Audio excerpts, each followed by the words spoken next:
115 సంవత్సరాల క్రిందట ఇద్దరు వ్యక్తుల నమ్మకం 14 సంవత్సరాల కుర్రవాడి జీవన గమనాన్ని మార్చేసింది. ఆ ఇద్దరి నమ్మకం వేలాది మంది నమ్మకంగా తర్జుమా అయ్యింది. దిగువ మధ్యతరగతి కుటుంబానికి చెందిన ఆ 14 ఏళ్ల కుర్రవాడు ఒక ప్రత్యేక ప్రపంచంలోకి అడుగుపెట్టాడు. 20 సంవత్సరాల పాటు అతడి చుట్టూరా ఒక బంగారు కోట నిర్మించబడింది. ఆ తర్వాత ఆ కోటనుంచే కాదు, సర్వబంధనాలను ఛేదించుకుని ఒంటరి బాటసారిగా కొత్త దారుల్లో పయనించాడు. నిత్య ప్రసంగకర్తగా జీవితాంతం కొనసాగాడు ఆ విలక్షణ స్పీకర్ జిడ్డు కృష్ణమూర్తిగారు. ఆయన జీవనరేఖలు 10వ భాగం ఈరోజు. గత 9 భాగాల్లో జేకే గారి గురించి అనేక విశేషాలు మాట్లాడుకున్నాం. క్రిందటి వారం కథనం 1924 మే దగ్గర ఆగింది. అప్పటికి కృష్ణ, నిత్య సోదరులు కాలిఫోర్నియాలోని ఓహై వ్యాలీకి వచ్చి 2 ఏళ్లయ్యింది. ఈ 2 ఏళ్లలో నిత్య క్షయవ్యాధికి అబ్రామ్స్ అనే డాక్టర్ ప్రచారం చేసిన సర్వరోగ నివారణి డబ్బా యంత్రంతో చికిత్స తీసుకున్నాడు. కృష్ణకు ప్రాసెస్ అనే మార్మిక అనుభూతుల పరివర్తన ప్రక్రియల దశ తెరలుగా రావడం మొదలయ్యింది. వాళ్లకు ఓహై వ్యాలీలో రోజ్లిండ్ అనే 19 సంవత్సరాల యువతి పరిచయమయ్యింది. నిత్యకు, కృష్ణకు ఇద్దరికీ సేవలు చేసింది. 1923 మధ్యలో 6 నెలలపాటు యూరోప్కు వెళ్లి ఆ సంవత్సరం చివర్లో అమెరికాకి తిరిగొచ్చి మళ్లీ 1924 మే చివర్లో యూరోప్కి వెళ్లబోతున్నారు. ఇది గత 2-3 భాగాల్లోని సంక్షిప్త సమాచారం. నాకు తెలుసు, ప్రతి ఎపిసోడ్లోనూ చాలా పాత్రలు వస్తున్నాయి, కొనసాగుతున్నాయి. వాళ్లంతా వివిధ కారణాల వల్ల ఒక దేశం నుంచి ఇంకో దేశానికి ప్రయాణిస్తున్నారు. ఇవన్నీ కూడా వీలైనంత సరళంగా చెప్పేందుకు ప్రయత్నిస్తున్నాను. అయినా కాని బహుశా 3-4 ఎపిసోడ్ల క్రింద విన్న పేర్లు ఇప్పుడు గుర్తు తెచ్చుకోవడం కొంచెం సంక్లిష్టం కావచ్చు. ఇంతవరకు జేకే గారి జీవిత కథనంలో ప్రవేశించి ఇక ముందు కొనసాగబోయే పాత్రల్ని క్లుప్తంగా మళ్లీ గుర్తు చేస్తాను. అలాగే వీళ్లంతా యూరోపు, ఇండియా, ఆస్ట్రేలియా, అమెరికాల మధ్య ప్రయాణిస్తూ ఉన్నారు. ప్రస్తుత సమయానికి ఎవరెవరు ఎక్కడ ఉంటున్నారో కూడా చెప్తాను. జేకే, కృష్ణ, జిడ్డు కృష్ణమూర్తి మన కథనంలో ప్రధాన పాత్ర. ఆయన తమ్ముడు నిత్యానంద.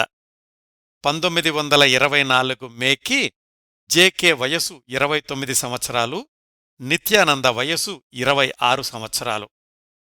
ప్రస్తుతం వాళ్లు అమెరికా నుంచి ఇంగ్లాండుకి ప్రయాణించబోతున్నారు. యూరోప్లో జరగబోయే థియోసాఫికల్ సొసైటీ మరియు స్టార్ ఆఫ్ ది ఈస్ట్ సంస్థ సభల కోసం. వీళ్లతో కలిసి నివసించిన రోజ్లిండ్ ఒక వారం అటూ ఇటూగా అప్పుడే ఆస్ట్రేలియా వెళ్ళింది. 1 సంవత్సరం పాటు, అంటే 1925 మే దాకా ఆస్ట్రేలియాలోనే లెడ్ బీటర్ దగ్గర ఆధ్యాత్మిక ఉపదేశాలు తీసుకుంటూ కొనసాగుతుంది. నిత్యకు సహాయంగా ఉండడానికి యూరోప్ నుంచి వచ్చిన డి రాజగోపాల్, జేకే ప్రేమించిన హెలెన్లు కూడా కృష్ణ, నిత్యాలతో కలిసి ఇప్పుడు ఇంగ్లాండుకి వెళుతున్నారు. హెలెన్ తన తల్లిదండ్రుల్ని ఎదిరించి మరీ కృష్ణ బృందంతో కలిసి ఇంగ్లాండుకి వెళుతోంది. అనీ బిసెంట్ ప్రస్తుతం, అంటే 1924 మేకి ఇండియాలో ఉంది. ఆమె కూడా దివ్యజ్ఞాన సమాజ సభల కోసం లండన్కి వెళుతోంది. లెడ్ బీటర్ ఆస్ట్రేలియాలోనే స్థిరపడ్డాడు.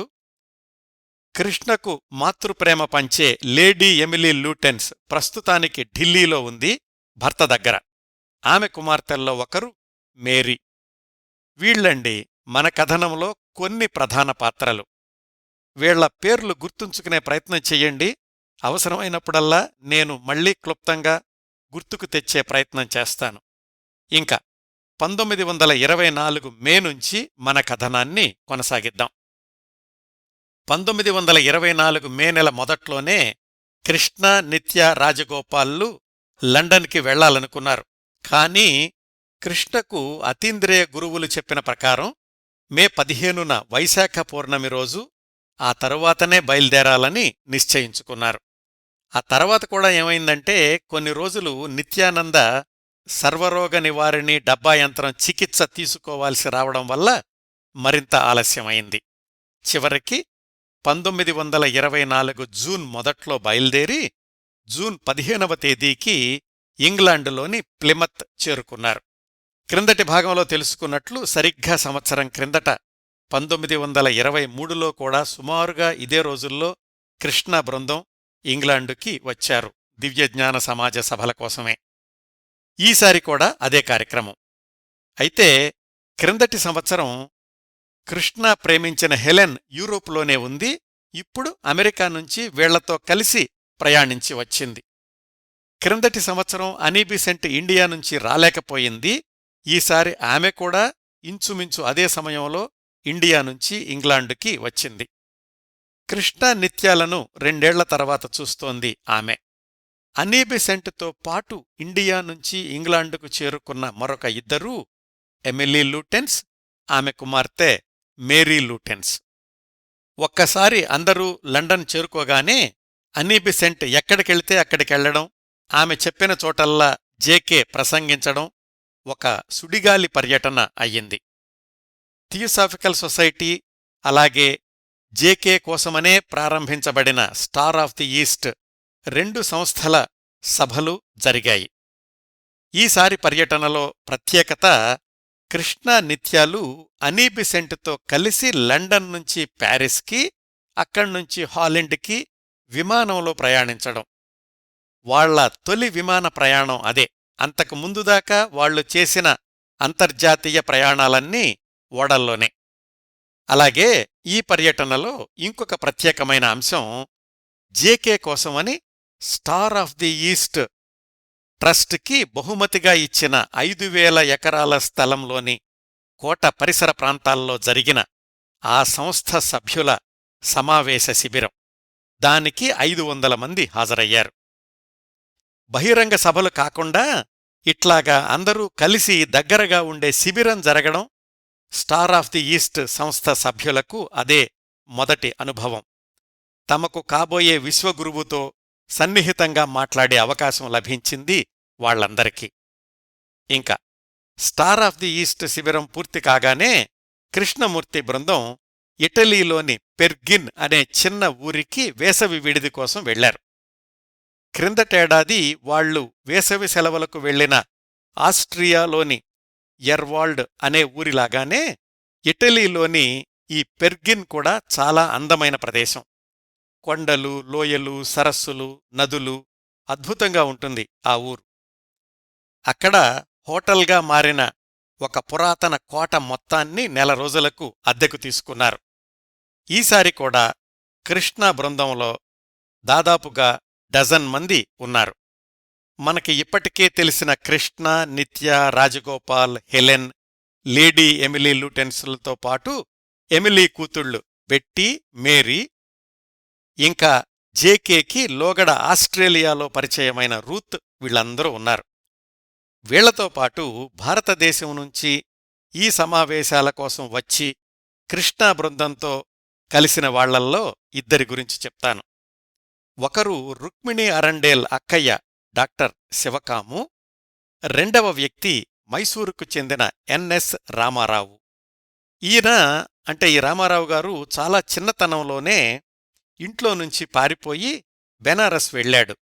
అక్కడ అప్పటికి దివ్యజ్ఞాన సమాజం ఆధ్వర్యంలో నడుస్తున్న సెంట్రల్ హిందూ కాలేజీలో చేరి జార్జ్ అరండేల్కి ప్రియ శిష్యుడయ్యాడు. ఆ జార్జ్ అరండేల్ సహాయంతోనే కేంబ్రిడ్జిలో డిగ్రీ కూడా చదువుకున్నాడు ఈ రామారావు గారు. జేకే నిత్యాల జీవితంలో ఒక ఘట్టంలో ముఖ్య పాత్రధారి ఈయన. అదే మరొక సంవత్సరం తర్వాత నిత్య అమెరికాలో చనిపోయినప్పుడు ఆయన పక్కన ఉన్న ఏకైక భారతీయుడు ఈ ఎన్ఎస్ రామారావు గారు. వివరాలన్నీ టైం లైన్ ప్రకారం తెలుసుకుందాం. పెర్గిన్ కోటలో ఒక చివర బురుజు శిఖరం లాంటి గెస్ట్ హౌస్లో కృష్ణమూర్తి, నిత్య, వాళ్ల సన్నిహితులు ఉండేవాళ్లు. మిగతా వాళ్లందరూ కోటలోని ఇతర గదుల్లో సర్దుకునేవాళ్లు.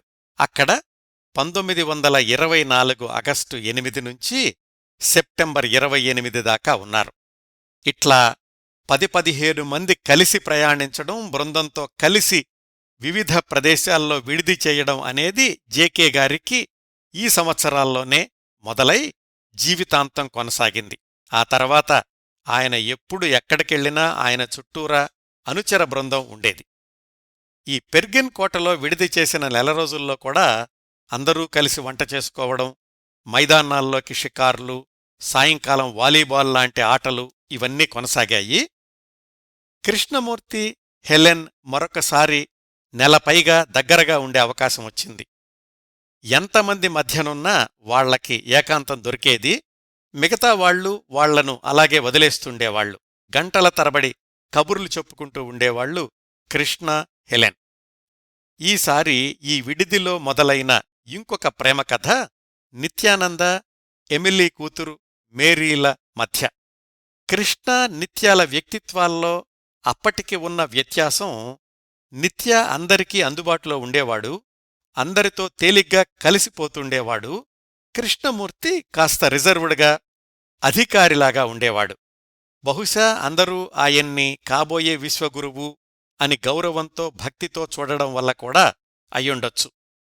అందుకనే చుట్టుపక్కల ఉండేవాళ్లందరికీ కృష్ణ అంటే భయం, భక్తి అయితే నిత్య అంటే అభిమానం, ఆకర్షణ. ఆ విధంగానే మేరీ లూటెన్స్ నిత్యాకి దగ్గరయ్యింది. నిత్య దాపరికం లేకుండా చెప్పాడట, 10 ఏళ్ల ముందు తెలిసీ తెలియని వయసులో మీ పెద్దక్కయ్య అంటే ఇష్టంగా ఉండేది. ఆ తర్వాత ప్యారిస్లో మాకు ఆశ్రయమిచ్చిన మేడం మాంజియార్లీ కూతుర్ని ఇష్టపడ్డాను. అమెరికా వెళ్ళాక రోజిలిండ్ పరిచయంతో ఆమెను పెళ్లి చేసుకుందామనుకుంటే అన్నయ్య వద్దన్నాడు అని.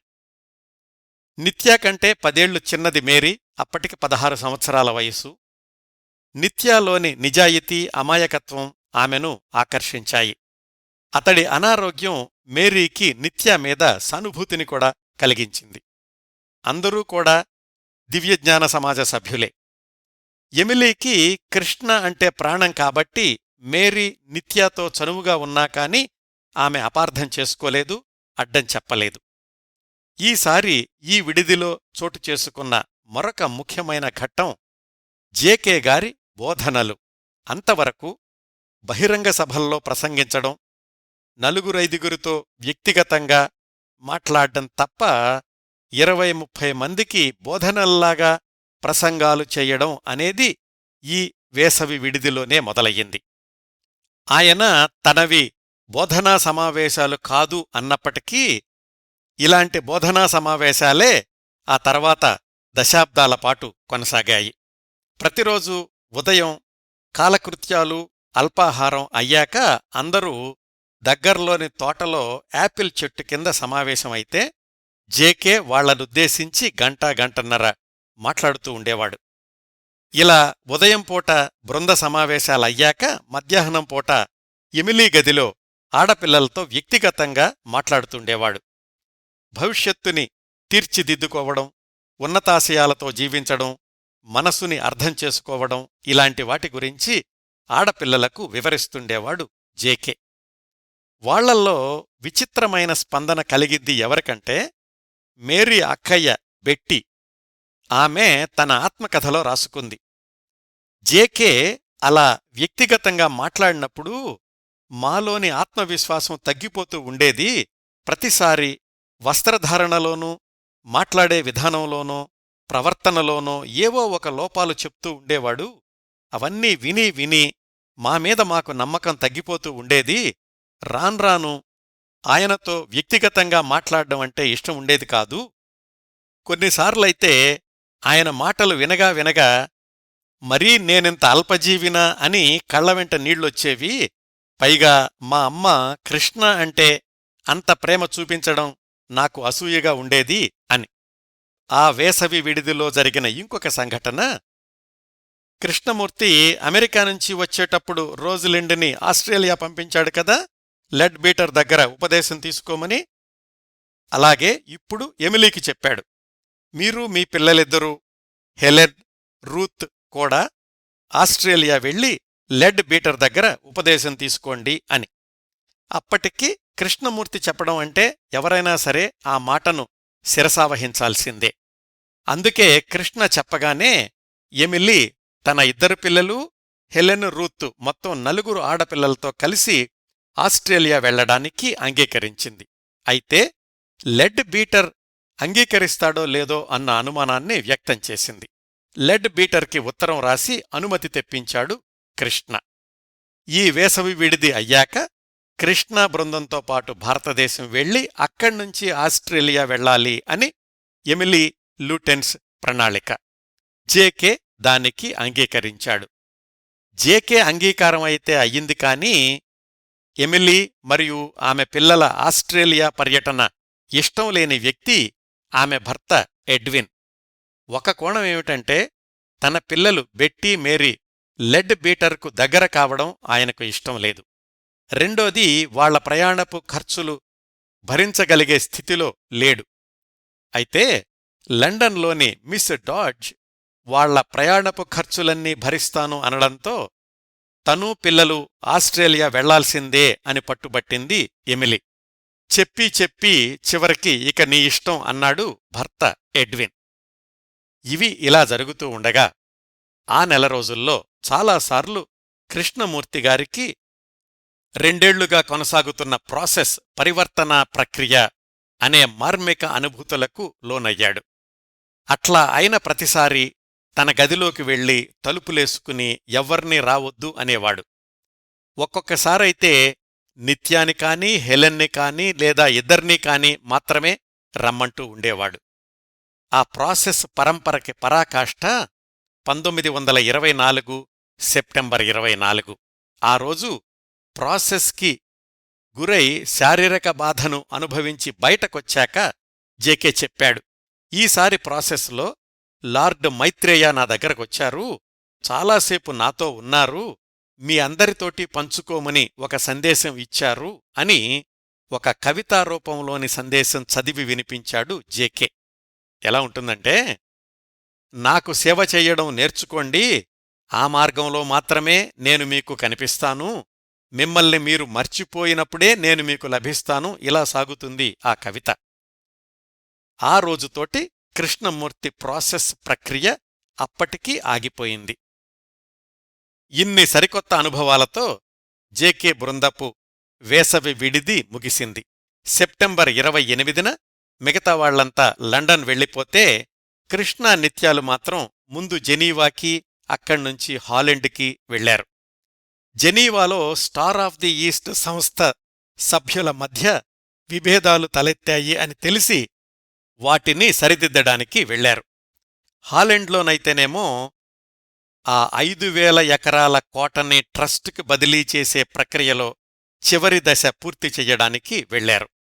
ఇట్లా కృష్ణా, నిత్యాలు ఆ వయసులోనే చాలా వ్యవహారాల్ని సొంతంగా చక్కబెట్టడం అనేది వాళ్ల వ్యక్తిత్వంలోని పరిణామానికి, పరిణితికి నిదర్శనం అని చెప్పుకోవచ్చు. ఇవన్నీ అయ్యాక వాళ్ళిద్దరూ కూడా లండన్ చేరుకున్నారు. అంతవరకు వాళ్లతో ప్రయాణించిన డి రాజగోపాల్ తన కేంబ్రిడ్జ్ యూనివర్సిటీకి వెళ్ళిపోయాడు, సంవత్సరం క్రిందట సెలవు పెట్టి ఆపేసిన కోర్సుల్ని పూర్తి చెయ్యడానికి. మిగతా వాళ్లంతా అంటే కృష్ణ, నిత్య, ఎమిలీ లూటెన్స్ ఆమె పిల్లలిద్దరూ, హెలెన్, రూత్ వీళ్లందరూ నవంబర్ 2న వెనిస్లో షిప్ ఎక్కారు భారతదేశం మీదుగా ఆస్ట్రేలియా వెళ్లడానికి. అంటే ఈ ప్రయాణంలో కృష్ణ బృందం మొదటి మజిలీ మద్రాసులోని అడయార్ దివ్యజ్ఞాన సమాజపు హెడ్ క్వార్టర్స్లో. వెనిస్ నుంచి బొంబాయి వరకు జరిగిన ఓడ ప్రయాణంలో నిత్య, మేరీ మరింత దగ్గరయ్యారు. రోజు ఓడ డెక్ మీద నిల్చుని కబుర్లు చెప్పుకుంటూ సూర్యోదయాన్ని, సూర్యాస్తమయాన్ని చూస్తుండేవాళ్లు నిత్యానంద, మేరీ లూటెన్స్. కాని మేరీ సంతోషం తూర్పు దిక్కున సంధ్యాకాంతిలాగే ఎక్కువ కాలం నిలవలేదు.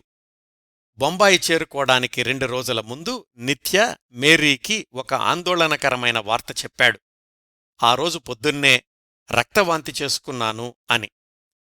వ్యాధి తగ్గిపోతోంది అనుకుంటున్న సమయంలో రక్తవాంతులు నిత్యాని కుంగదీశాయి.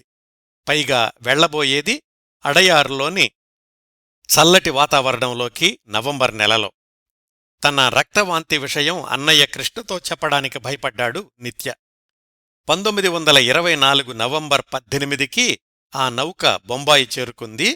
అక్కడ కొంతమంది దివ్యజ్ఞాన సమాజ సభ్యులైన ధనవంతుల దగ్గర 2-3 రోజులు ఆతిథ్యం తీసుకుని నవంబర్ 24కి మద్రాసులోని అడయారుకి చేరుకున్నారు ఆ బృందమంతా. నిత్యాకృష్ణాలు ఉండడానికి ప్రత్యేకమైన బంగ్లా ఎలాగూ ఉంది కదా. ఎమిలీ తన పిల్లలిద్దరూ బెట్టీ, మేరీ ఇంకా హెలెన్, రూత్ వీళ్ళందర్నీ తీసుకుని దగ్గర్లోనే ఇంకొక బంగ్లాలో నివసించేది. కృష్ణ నిత్యాల చుట్టూతా ఎప్పుడూ సందర్శకులు ఉండేవాళ్లు. మేరీకి నిత్యతో మాట్లాడ్డానికి కాని, హెలెన్కి కృష్ణతో మాట్లాడ్డానికి కాని ఎక్కువ సమయం దొరికేది కాదు. మేరీకి, హెలెన్కి కూడా భారతదేశ పర్యటన ఇదే తొలిసారి. నిత్య, కృష్ణ రోజూ సాయంకాలం పూట తప్పనిసరిగా ఎమిలీ ఉండే బంగ్లాకి వెళ్లి ఆడపిల్లలందరితో కలిసి భోజనం చేస్తుండేవాళ్లు. ప్రతిరోజూ పొద్దున్నే కృష్ణమూర్తి తన గదిలో ఒక సమావేశం ఏర్పాటు చేసేవాడు. దానికి ఎమిలీ ఆడపిల్లలతో పాటు అడయారులో ఉన్న మిగతా దివ్యజ్ఞాన సమాజ సభ్యులు 40-50 మంది హాజరయ్యేవాళ్లు. పెర్గిన్లో మాట్లాడినట్లే ఇప్పుడు కూడా ఆయన ప్రసంగాలు బోధనల శైలిలోనే కొనసాగుతూ ఉండేవి.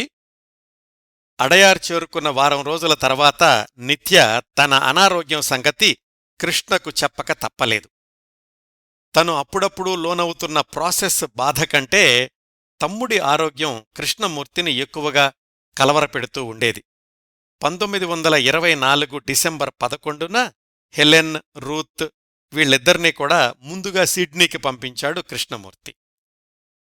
లెడ్ బీటర్కి ఉత్తరం రాసిచ్చాడు. హెలెన్ని ప్రత్యేకంగా మీ దగ్గరకు పంపిస్తున్నాను. నా భవిష్యత్తుకు ఆమె ఉపయోగకరం అనిపిస్తోంది. ఆమె మీ ఆశీర్వాద బలం వల్ల మరింత దృఢమైన వ్యక్తిత్వాన్ని సంతరించుకోవాలని ఆశిస్తున్నాను అని.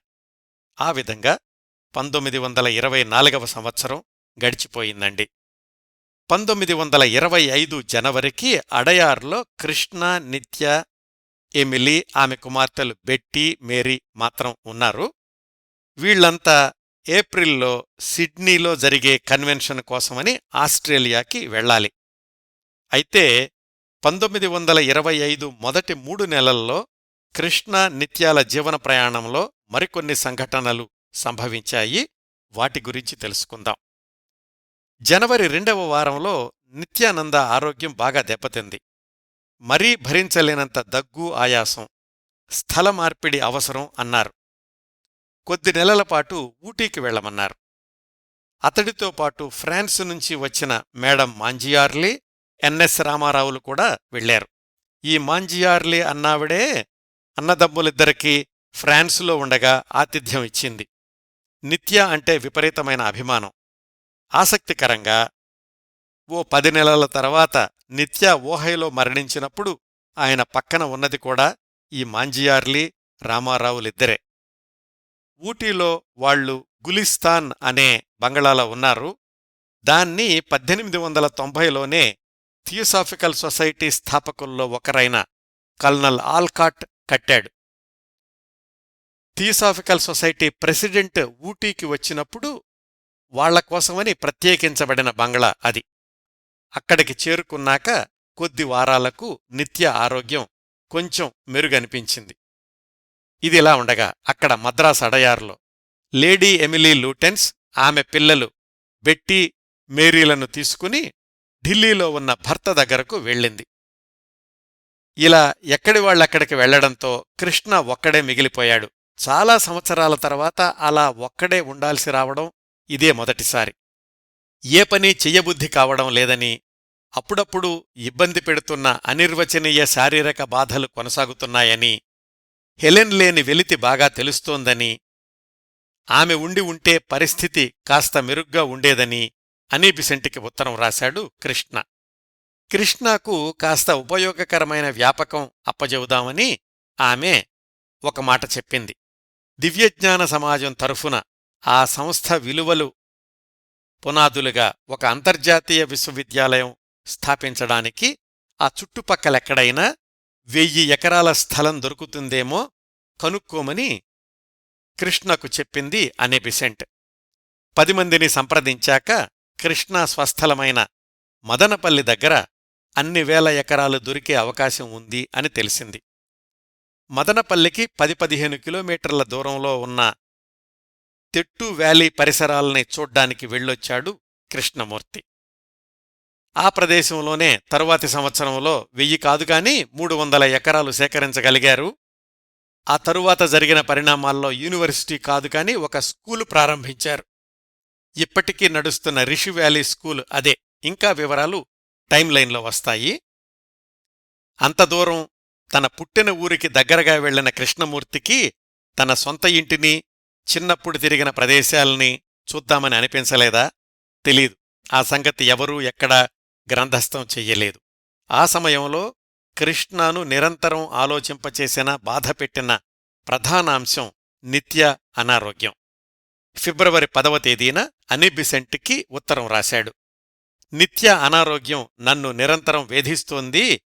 మన అతీంద్రియ గురువుల్ని సంప్రదించి నిర్ధారించుకోవాలనుకున్నాను. మొన్న నేను లోనైన ప్రాసెస్ సమయంలో మాస్టర్ కుతుమి ఇంటికి వెళ్లాను.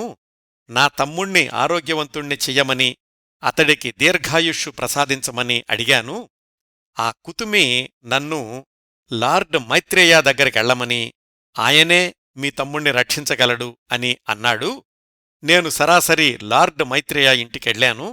ఆయన, ఇలాంటివన్నీ నా బాధ్యత కాదు, నువ్వు నా పైన అధినేత మహాచౌహాన్ దగ్గరికెళ్ళు అన్నారు. అక్కడికి వెళ్ళాను. నాకు స్పష్టంగా గుర్తొస్తోంది. ఆయన కుర్చీలో కూర్చునున్నాడు. నేను చేతులు కట్టుకుని ఆయన ముందు నిలబడి ప్రార్థించాను. నా సంతోషం, నా ఆరోగ్యం ఏదైనా సరే త్యాగం చెయ్యడానికి నేను సిద్ధంగా ఉన్నాను. నాకు తమ్ముడు కావాలి, నా తమ్ముడు ఆరోగ్యవంతుడు కావాలి అని దీనంగా మొరపెట్టుకున్నాను. అప్పుడాయన, నువ్వేమీ చింతించవద్దు, అంతా సవ్యంగా జరుగుతుంది, నీ తమ్ముడు సంపూర్ణ ఆరోగ్యవంతుడవుతాడు అని చెప్పాడు. నేను తృప్తిగా వెనక్కి మళ్లీ మనలోకానికి వచ్చాను అని. ఇది స్వయంగా జిడ్డు కృష్ణమూర్తిగారు 1925 ఫిబ్రవరి 10వ తేదీన అనీ బిసెంట్కి రాసిన ఉత్తరంలోని సందేశమండి. మాస్టర్ కుతుమి, లార్డ్ మైత్రేయ, మహాచౌహాన్ వీళ్ళందరూ గుర్తున్నారు కదా? అతీంద్రియ లోకంలో ఉంటారు, ఎవరికీ కనిపించరు. దివ్యజ్ఞాన సమాజంలో ఒక ఆధ్యాత్మిక మార్గంలో ఒక స్థాయిని మించిన వాళ్లకు, అంటే కృష్ణమూర్తి లాంటి వాళ్లకు మాత్రమే కనిపిస్తారు. వాళ్లతోనే మాట్లాడుతుంటారు. అది వాళ్ల విశ్వాసం. ఇంకెవరికీ కనిపించని, తనకు మాత్రమే కనిపించిన మహాగురువు హామీ ఇవ్వగానే కృష్ణమూర్తిగారు తన తమ్ముడి ఆరోగ్యం గురించి భరోసాగా ఉన్నారు. అప్పటికి జనవరి నెల మొదట్లో ఢిల్లీ వెళ్లిన ఎమిలీ లూటెన్స్, బెట్టి, మేరీలు వెనక్కి అడయారికి వచ్చేశారు. ఊటీ నుంచి ప్రియురాలు మేరీకి ఉత్తరం రాశాడు నిత్య. 4 వారాలు మంచానికి అతుక్కుపోయి ఉన్నాను. దగ్గు తగ్గింది కాని చర్మం ఎముకలకు అతుక్కుపోయింది. మృత్యువు చెయ్యి పట్టుకుని నడుస్తున్నట్లుంది. ఈ బలహీనత, ఏమీ చెయ్యలేని నిస్సహాయత రెండూ కలిసి నన్ను నిర్వీర్యుణ్ణి చేస్తున్నాయి. త్వరలో అడయారు వచ్చి నిన్ను చూడాలనిపిస్తోంది. ఏదేమైనా నిన్ను ఎప్పుడూ ప్రేమిస్తూనే ఉంటాను అని. మాట ఇచ్చినట్లే మార్చి 11న నిత్యానంద బృందం ఊటీ నుంచి మద్రాసుకొచ్చేశారు. 2 రోజుల తర్వాత వీళ్లందరూ కలిసి ఆస్ట్రేలియాకి బయలుదేరారు. వీళ్లంతా అంటే ఎవరు? కృష్ణ, నిత్య, లేడీ ఎమిలీ, ఆమె కూతుళ్లు బెట్టి, మేరీ. వీళ్లతో పాటు నిత్యాకి సహాయంగా ఉంటాడు అని జనరాజదాసాని కూడా వాళ్లతో వెళ్లమంది అనీ బిసెంట్. సిలోన్లో షిప్లో ఎక్కే సమయానికే నిత్య పరిస్థితి మరింతగా దిగజారింది. కస్టమ్స్ ఇన్స్పెక్షన్ నుంచి వెళ్లేటప్పుడైతే జనరాజదాస నిత్యాని 2 చేతుల్లోనూ ఎత్తుకుని షిప్లోకి తీసుకెళ్లాడు. నిత్య పరిస్థితి ఇలా దిగజారడంతో 16 ఏళ్ల మేరీని నిత్య పరిసరాలకు వెళ్లనివ్వలేదు. అది నిత్యాకు మేరీకి ఇద్దరికీ బాధాకరమే, కాని నిత్య శారీరక బాధ మేరీ గురించిన ఆలోచనను అధిగమించింది. 4 నెలల క్రిందట యూరోప్ నుంచి మద్రాసుకు వచ్చినప్పుడు నిత్య, మేరీలు రోజూ డెక్ మీద నుంచి సూర్యోదయాలు చూస్తూ కబుర్లు చెప్పుకునేవాళ్లు కదా. ఇప్పుడేమో నిత్య ఆ ప్రయాణం అంతా కూడా షిప్లో క్యాబిన్కే పరిమితమైపోయాడు. నిజానికి వీలైనంత త్వరగా నిత్యాన్ని కాలిఫోర్నియాలోని ఓహైకి తీసుకెళ్లాలి అని కృష్ణ ఆలోచన, డాక్టర్ల సలహా కూడా. ఆస్ట్రేలియాలో దివ్యజ్ఞాన సభలు ఉండడంతో వాటిని చూసుకుని అటునుంచి అమెరికా వెళ్లాలి అని ఆ ప్రయాణం పెట్టుకున్నారు. మార్చి చివరి వారంలో ఆస్ట్రేలియా చేరుకుంది ఆ బృందమంతా. ఒకవైపు నిత్య అనారోగ్యం కలవరపెడుతున్నప్పటికీ ఆగిన చోటల్లా కృష్ణమూర్తి స్టార్ సంస్థ సభ్యులను ఉద్దేశించి ప్రసంగించక తప్పలేదు. అప్పటికే ఆస్ట్రేలియాలోని వివిధ నగరాల్లో స్టార్ సంస్థకు బోలెడన్ని ఆస్తులు విరాళంగా వచ్చాయి. సిడ్నీలో అయితే 2500 మంది పట్టే ఒక పెద్ద ఆడిటోరియంని కేవలం స్టార్ సంస్థ కోసమని దానం చేసింది డాక్టర్ రాక్. ఈ డాక్టర్ రాక్ అంటే గుర్తుంది కదా, దాదాపు సంవత్సరం క్రిందట ఆస్ట్రేలియా నుంచి అమెరికా వెళ్ళింది కృష్ణమూర్తి లోనవుతున్న పరివర్తనా ప్రక్రియల్ని పరిశీలించడానికి. ఇంకా ఈ బృందం అంతా 1925 ఏప్రిల్ 3కి సిడ్నీ చేరుకున్నారు. అక్కడ్నుంచి దాదాపు 10 వారాల పాటు జూన్ 24 దాకా ఆస్ట్రేలియాలో ఉన్నారు. ఆ మజిలీలో జరిగిన కొన్ని సంఘటనల గురించి క్లుప్తంగా తెలుసుకుందాం. కృష్ణమూర్తిగారి జీవితంలో ఈ ఆస్ట్రేలియా మజిలీకి ఒక ప్రత్యేకత ఉంది. ఆయన జీవితంలో అతి ముఖ్యమైన పాత్ర పోషించిన వాళ్లల్లో చాలామంది ఒకచోట కలుసుకోవడం, కొద్ది నెలలు కలిసి నివసించడం ఇంగ్లాండులో చదువుకుంటున్న డి రాజగోపాల్ ఒక్కడు తప్ప. ఆస్ట్రేలియాలోని ఈ అరుదైన కలయికలో ఎవరెవరున్నారంటే, అసలు ఈ కథకంతకీ ముఖ్య సూత్రధారి, దివ్యజ్ఞాన సమాజంలోకి కృష్ణా నిత్యాలను తీసుకొచ్చిన లెడ్ బీటర్ ఉన్నాడు కదా, ఆయన, అనిబిసెంటు, కృష్ణ, తమ్ముడు నిత్య, కృష్ణ మనసు పడిన, ఆయన మాటమీద తల్లిదండ్రుల్ని వదిలేసి వచ్చిన హెలెన్, నిత్యాకు సేవ చెయ్యడానికి అంగీకరించి వాళ్ళిద్దరూ ఒకరికొకరు మనసిచ్చుపుచ్చుకున్నప్పటికీ కృష్ణ అంగీకరించకపోవడం వల్ల కేవలం పరిచయస్తురాలిగానే మిగిలిపోయిన రోజ్లిండ్, ఇంకా ఈ సమయానికి నిత్య ఇష్టపడుతున్న మేరీ, ఆమె అక్క బెట్టి, కృష్ణ అంటే ప్రాణమిచ్చే మేరీ బెట్టీల తల్లి లేడీ ఎమిలీ లూటెన్స్, ఇంకా 2 ఏళ్ల క్రిందట ఇక్కడే ఆస్ట్రేలియాలో కృష్ణకు పరిచయమైన రూత్, ఇలా వీళ్ళందరూ ఒకే చోట కలిసిన సందర్భం ఇదే మొదటిది, ఇదే చివరిది. ఇంకెప్పుడు వీళ్ళందరూ ఒక్కచోట కలిసే సందర్భం రాదు. ఎందుకో మన కథనంలో ముందుకెళ్లిన కొద్దీ తెలుస్తుంది. అప్పటికే లెడ్ బీటర్ దగ్గర ఉన్నారు సంవత్సరం నుంచి రోజ్లిండు, కొద్ది నెలల నుంచి హెలెన్, రూత్. అప్పటికి లెడ్ బీటర్ వయసు 78 సంవత్సరాలు.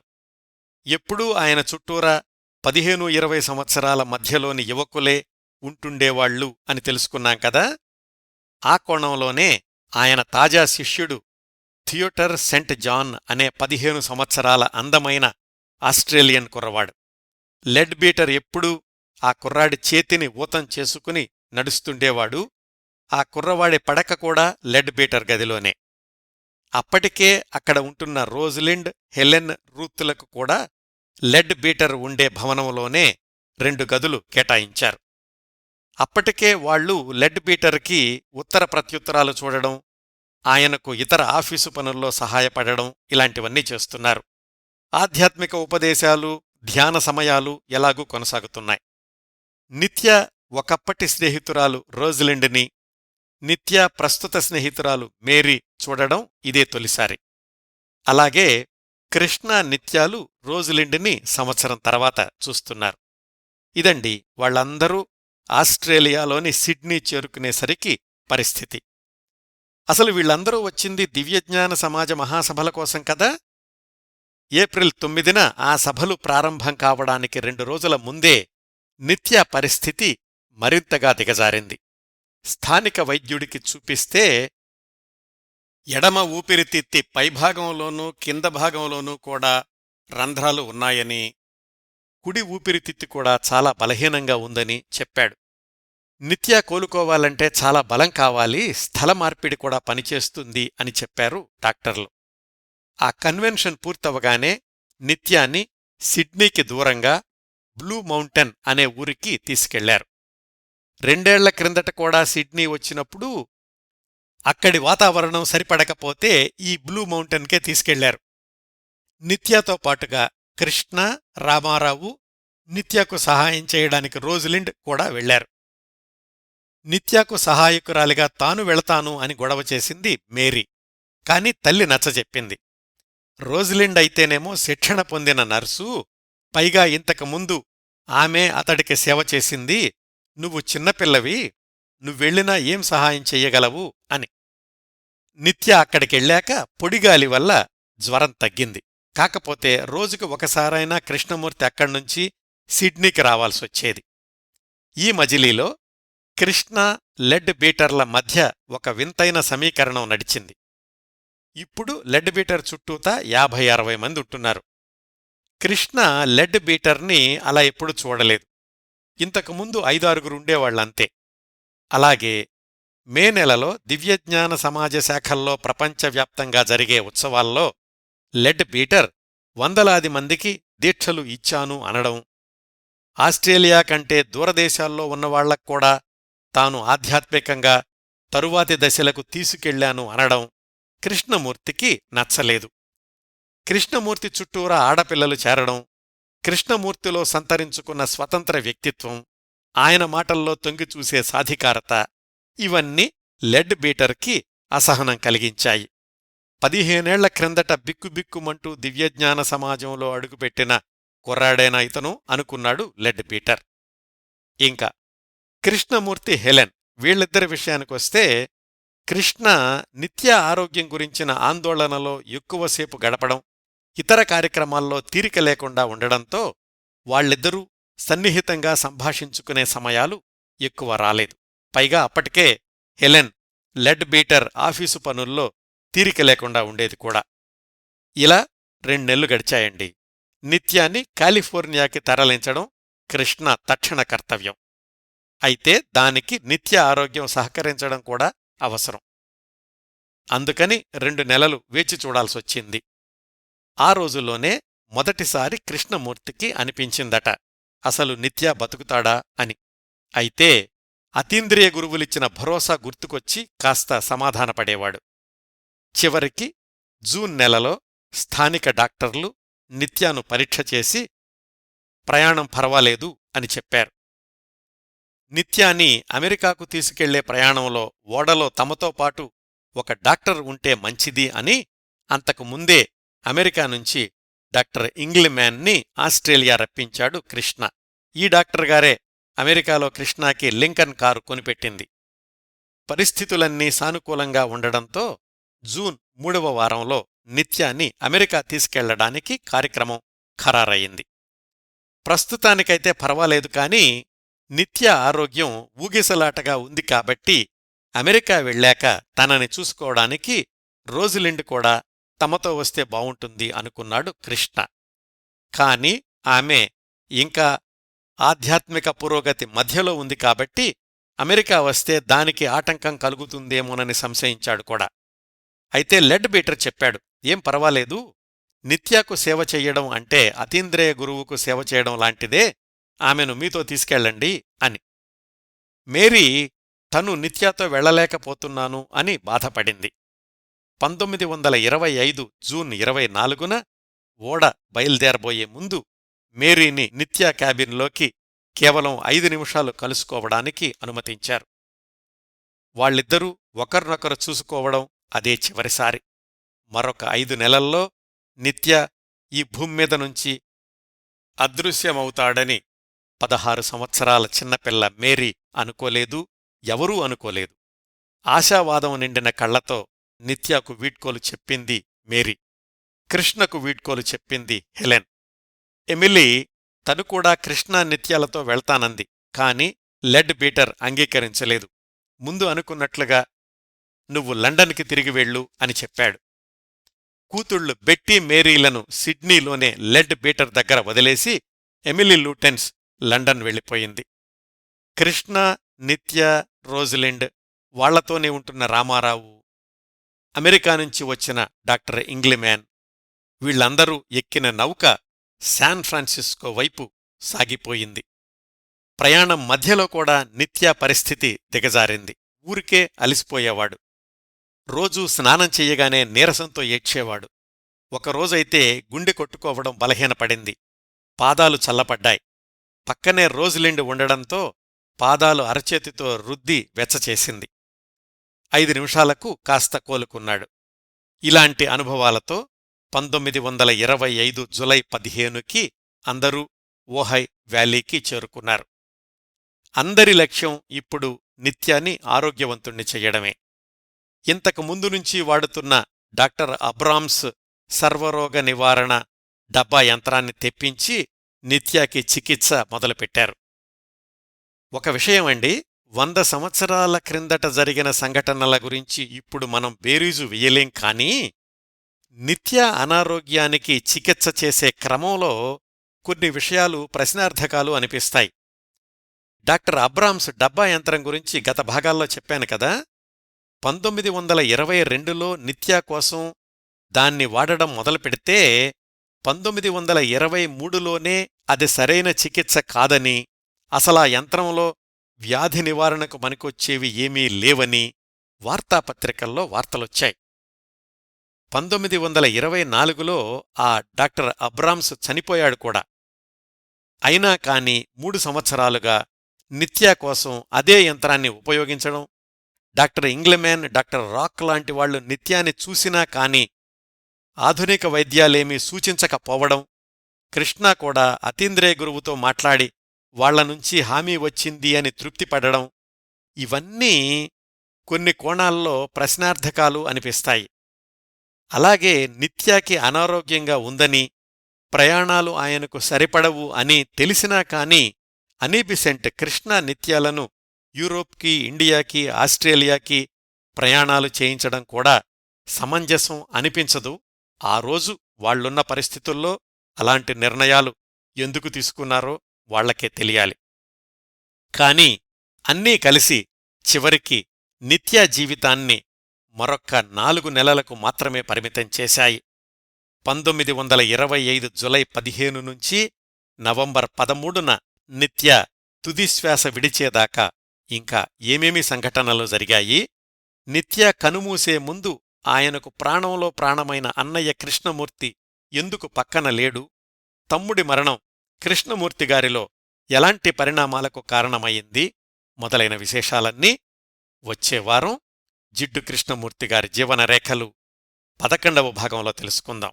ఈ 10వ భాగాన్ని ఇంతటితో ముగిస్తానండి. ఈ కార్యక్రమాలను ఆదరించి అభిమానిస్తున్న శ్రోతలందరకు హృదయపూర్వకంగా కృతజ్ఞతలు తెలియచేస్తున్నాను. మళ్లీ వారం ఇదే కార్యక్రమ పరంపర 11వ భాగంతో కలుసుకుందాం. అంతవరకు నవ్వుతూ ఉండండి. మీ నవ్వులు 10 మందికి పంచండి. ప్రస్తుతానికి మీ వద్ద సెలవు తీసుకుంటోంది సదా మీ ఆదరాభిమానాలను కోరుకునే మీ కిరణ్ ప్రభ.